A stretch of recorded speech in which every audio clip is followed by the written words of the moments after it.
members of the public with regards to online scams. You're still watching The Breakfast Show with myself, Satira and Sasha. And as we mentioned earlier, despite this online scams, which is quite a global problem, it's been going on for years, but fraudsters are constantly finding new ways and tactics to defraud innocent victims.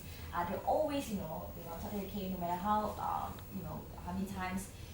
Even though we know about it, even though we do know and we are aware, but I think as I mentioned earlier on the show, sometimes what happens is it's obvious in hindsight. Correct. So And in hindsight, it's too late. It's too late. Yeah. And this fraud, they tend to replicate information from financial institutions, replicate emails. So first time, logos, Currencies, logos, so you think it's coming from a valid source. Replicating URL that looks exactly like your financial institution websites, all sorts of things. So today on the show, we'll have two very important guests who, in fact, will be talking about a special campaign that had been launched recently to tackle this situation and this problem in Malaysia, and it's been quite a successful program. So we have Mr. Muhammad Azhar bin Shahbuddin, who is the chairman of the Internet Banking Task Force, and also Mr. Rosly Yahil, head of Outreach Dept, CyberSecurity Malaysia. Yeah, good morning. Thank you very much for joining us. Now, what do you think is one of the most common, mistakes people make in, resulting in them becoming a victim of online scams? I think most of the common things happening to most of our public because of they are unable to protect their information, the account information, mostly because of they do not have enough information. Maybe they're not aware that bank keep always reminding them through any print advertisement, media channel, but sometimes tendency people forget about it. So when you are going to give away your information, then you are potentially become the victim of the fraud. What are some of the most, popular, email scams that you find are happening right now? Well, phishing is on the downtrend, which is good. Downtrend. What is phishing? Just to Phishing is when you get an email supposedly from the bank, right? And to say that you need to verify your credentials, where you need to click, and it takes you to a bogus site. Where they take your credentials, and while you're typing, they send it to the real bank. So they So while they're typing, they're actually making transaction via your account to another bank. Yes, actually that happened to a friend of mine. He lost 5,000 ringgit. Yeah. And CyberSecurity Malaysia, through our cyber emergency response team, has developed an add-on for Mozilla. Don't fish me. Don't fish me. Oh, right. Fish me with a PH, not with an M. Yes. Okay. Not the animal. So if you go to any of these, you get this bogus email. When you click on it, it warns you. Right? So those Mozilla users, browsers, you should download it. It's available on our website and on Mozilla add-on website. This is only for Mozilla or like other browsers? Yeah. Is this We only developed for Mozilla right okay, now. for now, for Yeah. starters. Right. But as a start, generally, a bank won't be sending you an email Exactly. asking you to verify account Right. information. Bank will never send direct to the customer via email, subject certain SMS just for your alert during your withdrawal financial transaction. But mostly the three major so-called scam happening in Malaysia is either emails, your SMS, or over the phone. Right. I think Rosly just explained about the email. SMS, as usual, they will send to you and inform you that you won a couple of prizes, and some Very people may very excited. Wow! Especially, it hits them, I think, personally, when you're actually going through a financial dilemma and you're willing to believe whatever information is given to you. So, I think, for some of us, we're pretty much aware, but when you're caught in a vulnerable situation, you tend to fall into the trap quite easily. Exactly. Or so in a situation like this, for example, let's say I were to receive one of these emails, right? Saying, I'm from whatever bank, we need you to verify it all. What should I do? Should I call the bank myself Yes. and ask them, why are you sending me this? And from there you'll find out, I suppose. I mean, most of the time when people receive email, first of all, you must know exactly the original email come from. If you believe that it's coming from your bank, you have opportunity. Either you visit the nearest branch branch, or you can call the contact center, which is most of the customers On already your aware card, yeah. on your card. Call them, ask them, does this kind of email be sent to all the customer. They will guide you accordingly, they will tell you what kind of action you need to take, and most importantly, bank will also monitor your transaction from that point, and bank also hopes that the customer is themselves must really prudent in protecting the information of their account. I'd like to add to that. Basically, internet banking users or bank or account holders, you've got to remember, bank will never ask you to verify online. Right.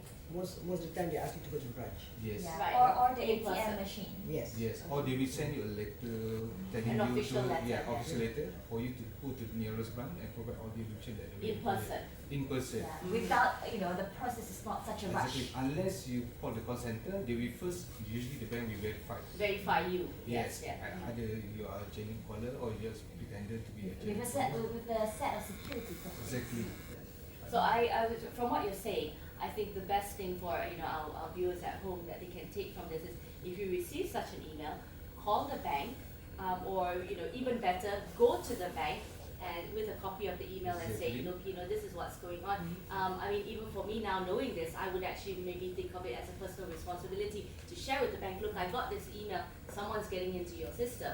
Yes. Would that be a good thing to do? Exactly what you just Correct. described. That's the right way of doing it. Short of calling, there's another option where you can email it to cyber999@cybersecurity.my. That's Yeah. like the cyber police. We'll advise. We'll advise advisors. Yeah. Okay. Right. You got any online incidents, we'll advise. We'll help you, guide you to what you need to do. If you need to have more information, you can also visit www.abm.com, abm.org.my. Because ABM is our Association Bank of Malaysia. They will disseminate all the information throughout all the members bank, so they will share all other information with the public. Right. Now talking about, you were mentioning earlier that phishing is on decline in Malaysia. What are the current statistics? Because I've read that it has indeed declined from 3.4 billion cases and now it's on 3.2. Still A lot. but it's better than nothing. Now, what is this campaign all about, and how long has it been going on? Basically, the target message is about three things. Phishing, is the email. Smishing, which is the SMS. Smishing, Oh, okay. smishing. All right. And vishing, which is the phone call. Vishing. Yeah. Okay, so voice, phishing. Okay, all right. Like you like Easy to I know. I feel like I'm sorry for you. Easy to remember, just remember about the email, the SMS, Yeah. and The the voice. forget the short names. With regards to the voice, when you get a caller to say, I'm from Bank Negara or police, that your account will be compromised, what you should do is don't panic. Because they try to get you panicky so that you go straight to the ATM to Right. transfer. Right? Okay. Don't panic. If possible, Go to call the- your bank call center. And better still if you use a different phone. What are the usual tactics? What kind of excuses and reasons do they give when they call you? Like say they're from a bank. What is it? What kind of story, maybe a strategy do they use to scare? Some of them may in- tell you that people? your account having some problems, and somehow in order to protect your accounts, right, they would like to reset back your information. So in order for them to do that, they need your help by providing all the information that they are required.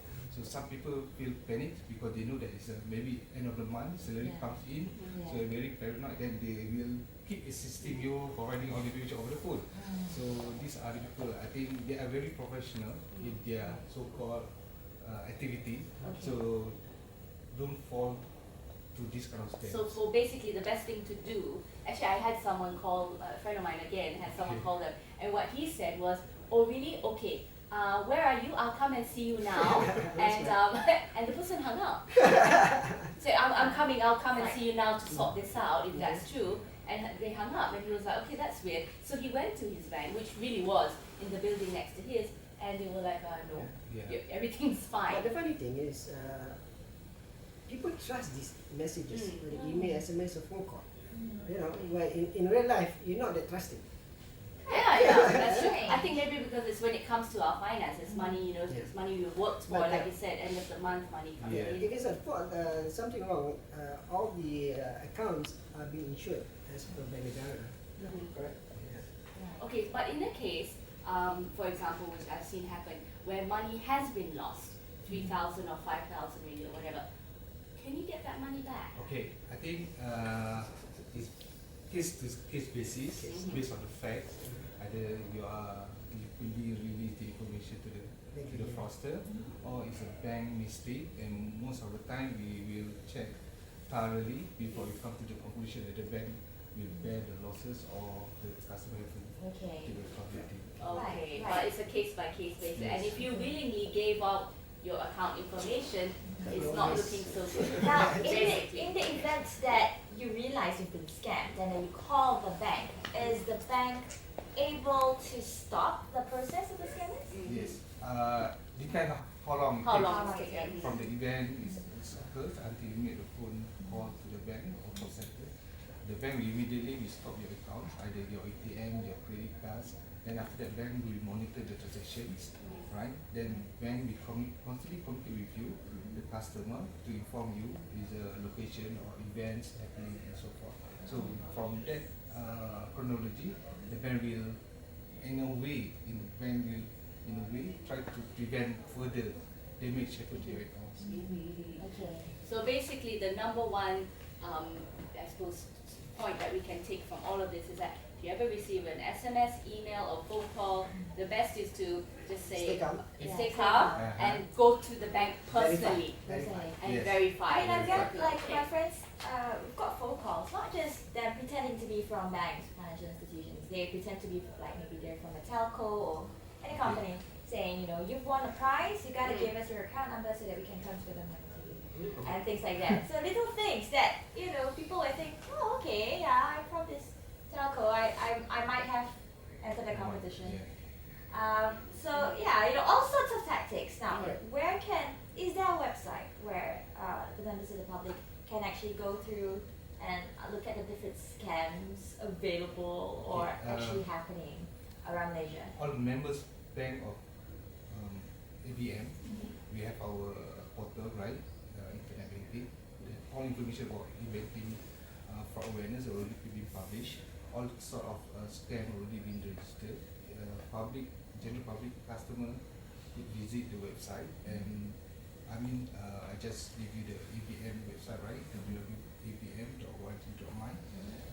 We have more information about all kind of scam All kinds of available in scams. Malaysia. Right.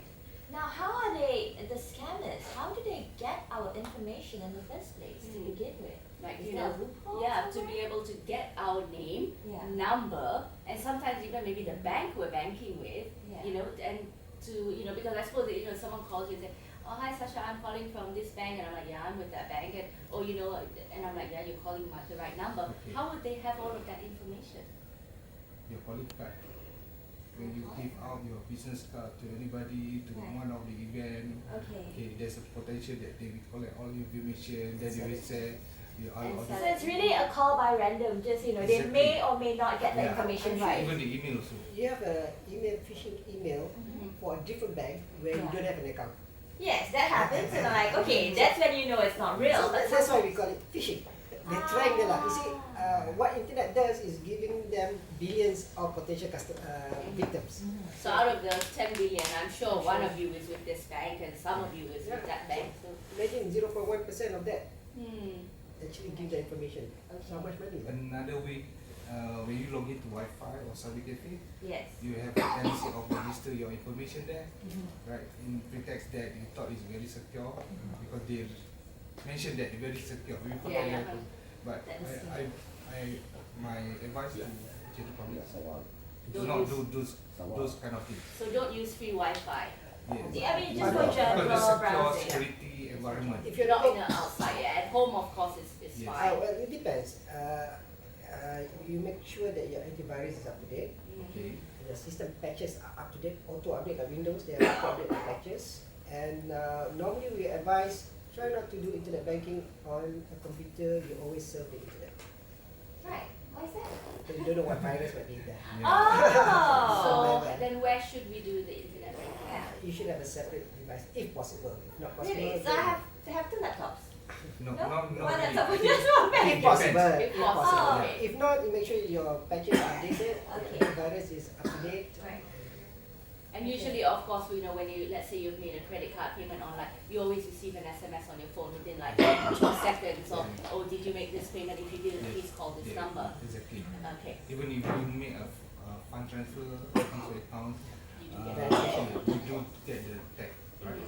The tag number from the bank to complete your transaction. After that, then we send you another Okay, SMS to alert that if you don't make such transaction, please inform us Alright. immediately. Right. There will always be double There'll be double confirmation, yeah. Well, Okay. thank you so much to both of you for coming. That's been, you know, very enlightening. Very Yes, insightful. Can I yes, share and one very more good. fraud right now? It's coming Yeah. up. Job. Job fraud. I know this one. It's like make money from home without doing much. No, No? you're- That's an old fraud. you know, One of it. the source of information like Job Street and stuff like that can Okay. offer you, like say Petronas, Right. oil and gas, Yeah. high-paying jobs. Uh-huh. Okay, then I need to process it. Can you pay some money for processing fee to get your Right. visa? Yeah. And So people fall for this. when you pay, that's it. And the visa, I Okay. assume, is quite a high It's price. something like the partial scam. You know, you got partial, you need to pay customs, same thing. Right, okay. So you So gotta always lot be to be, aware. you've got to be aware. And I think something I've learned from talking to both of you today, it doesn't hurt to double check. So if you're not sure, go to the bank in person, physically, and I always actually prefer to go to the same bank outlet so that the people there already know you. So if you have a concern, they are able to help you. Also, there's the cybersecurity hotline Yes. that they can contact. They can go to cybersecurity.my. In cybersecurity.com. Yeah, and most of the information is there. It's under our mindset, computer emergency response. Alright, amazing. So you have phones, SMS, fax, and our email is cyber909@soundscreen.my. Alright, thank you so much. Thank guys. you so much. You guys are doing such a great job with the campaign, and hopefully the entire Malaysian public will be more aware and hopefully to decline such cases. Yeah, exactly. And then Even there's your further. Yeah. Smart. So there you go, ladies and gentlemen at home. I hope you found that very informative and know some of the steps you can take just to keep your information more protected, and just don't simply give it out to anybody at all, even no matter how convincing they sound. Go to your bank. Yeah, That's right. So we're gonna go for a short break, but coming up next we're going to